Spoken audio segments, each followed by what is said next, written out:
Bismillahirrahmanirrahim. Assalamualaikum warahmatullahi wabarakatuh. Saya Futia Kudratin dari Ekonomi Syariah 4 NIM E2019-2162. Di sini saya akan menjelaskan tentang perekonomian tertutup dengan kebijakan pemerintah atau yang lebih dikenalnya dengan perekonomian tiga sektor. Baiklah, yang pertama yaitu pengertian atau definisi dari perekonomian tiga sektor di sini atau perekonomian tertutup. Perekonomian tiga sektor di sini adalah perekonomian yang meliputi kegiatan dalam sektor perusahaan, rumah tangga, dan juga sektor pemerintah. Dengan adanya perekonomian tiga sektor di sini, maka adanya juga campur tangan pemerintah melibatkan dua perubahan penting. Yang pertama, pungutan pajak yang dilakukan oleh pemerintah menambah pengeluaran agregat pada industri dan juga rumah tangga. Yang kedua, pajak memungkinkan pemerintah melakukan perbelanjaan dan ini akan menaikkan perbelanjaan agregat. Nah, dengan adanya perekonomian tiga sektor di sini, maka adapun aliran baru dalam sirkulasi aliran pendapatan, diantaranya pembayaran pajak oleh rumah tangga dan perusahaan kepada pemerintah itu menyebabkan pendapatan pemerintah. Terus pengeluaran pemerintah ke sektor perusahaan adalah pembelian barang dan jasa yang diproduksi perusahaan. Dan yang terakhir, adanya aliran pendapatan dari sektor pemerintah ke rumah tangga dan juga industri, di mana pembayaran atas penggunaan faktor-faktor produksi rumah tangga dan juga industri oleh pemerintah. Sedangkan pendapatan yang diterima oleh rumah tangga akan digunakan untuk tiga tujuan. Yang pertama untuk ditabung, yang kedua membayar pajak, dan yang ketiga adalah membiayai konsumsi.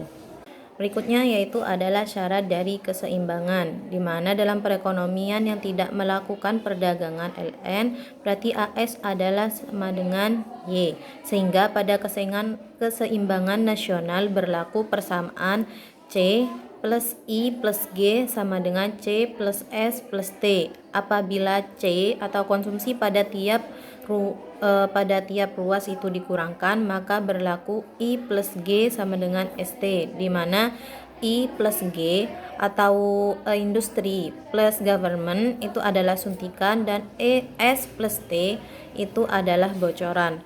Adapun dua macam dari pajak, yaitu ada pajak langsung dan juga pajak tidak langsung, di mana pajak langsung di sini adalah jenis pungutan pemerintah yang secara langsung dikumpulkan dari pihak yang wajib membayar pajak. Sedangkan pajak tidak langsung di sini adalah pajak yang bebannya dapat dipindahkan kepada orang lain. Adapun bentuk-bentuk pajak pendapatan yang ada tiga, yaitu ada pajak regresif, yang kedua pajak proporsional, dan yang ketiga adalah pajak progresif. Di mana pajak regresif itu adalah persentase pajak turun ketika pendapatan naik. Yang kedua, pajak proporsional ada persentase pajak tetap untuk berapapun tingkat pendapatan, dan yang terakhir adalah pajak progresif, di mana persentase pajak naik ketika pendapatan naik. Dan yang terakhir adalah efek pajak terhadap konsumsi dan juga tabungan. Nah, di mana pajak yang akan menurunkan YD atau pendapatan disposable sejumlah T atau pajak, sehingga YD sama dengan Y min T, atau pendapatan disposable sama dengan pendapatan dikurangi dengan pajak, karena ketika pendapatan disposable itu turun, maka konsumsi dan juga tabungan itu akan turun juga.